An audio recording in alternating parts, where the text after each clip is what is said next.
Car dismantling tools, including a flat screwdriver, quick wrench, flat screwdriver, T50 clubs, 8mm socket.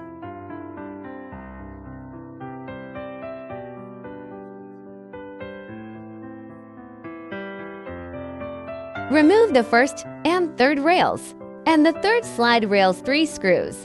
Requires front and rear sliding seats. Find the screw. Lift the 2 slides with the tool. Remove the original car slide cover with a small screwdriver. Use a small screwdriver to push out the slide rail cover, medium cylindrical plastic latch. After pushing out the plastic pins on both sides, lift the slide and pull it back to remove the slide cover. After removing these 2 slide covers, you need to tighten the screws again. Remove the bottom trim panel behind the middle row seat. Use an 18mm socket to remove the 2 screws. Then use an 18mm socket to remove the other 2 screws at the back of the seat. After removing the seat screws, press the reset button to let the seat slide to the stop position. Unplug the seat power cord. Lift down the 2 seats in the middle row. Be careful not to scratch the original seat door panel. Remove the other slide rail covers at the back. Remove the 4 covers at the front of the slide rail. Use a flathead screwdriver to pry the clips in the middle. Just pry them from both sides to the middle.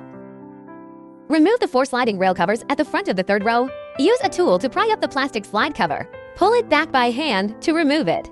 Use T50 star screwdrivers to remove the screws inside. Slide the third row of seats to the front. Remove the screws inside the rear slide rail. Lift down the 3 rows of seats. Remove the original door pedal. Remove the 3-row air outlet trim panel.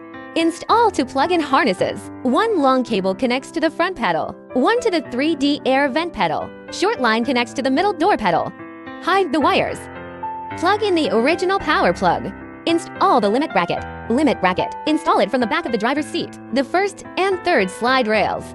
Loosen the screws inside the slide rails. Pass the screw through the limiter, and then install the screw back in place and tighten it. Install the inner gasket of the 3-row slide rail. Place for high washers in front of the 3 rows of slides, and for short washers behind the 3rd row of slides.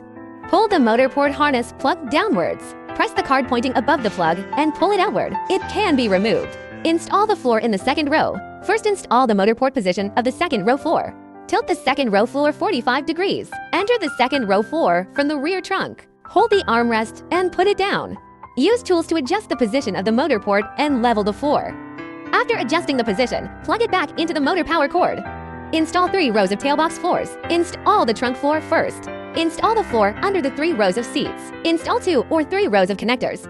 Snap the floor into the reserved hole of the connector. Install the 2nd and 3rd rows of connectors. Hold the connector with the tail of the 2nd row of floors.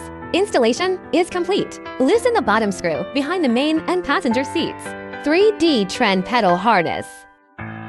Tilt the main and passenger seats upward for 3D trend, and the footrest is pushed into the bottom of the seat. Tighten the screws at the bottom of the main and co-driver seats. Install the left and right front door pedals. First, loosen the left and right front doors. Install the left and right front door pedals again. Stick the beautiful paper to protect the original door. Plug in the power cable of the front door pedal. Align with the original car's holes. Just press and click to complete the installation. Install the middle door pedal. Stick the beautiful paper to protect the original door. Plug in the power cable of the center door pedal. Align the 6 fixing points on the pedal, aligned with the holes on the floor. Aim the middle door pedal at the original car hole. Be sure to check the alignment of the holes. Just press and install it. Restore the 3rd row of seats. Use the extended screws provided to tighten. Tighten the front screws of the 3rd row. Tighten the screws at the back of the 3rd row. Install the 3rd row slide cover. Reinstall the 2 seats in the 2nd row. The effect of the 2nd row. 3 rows of effects after installation.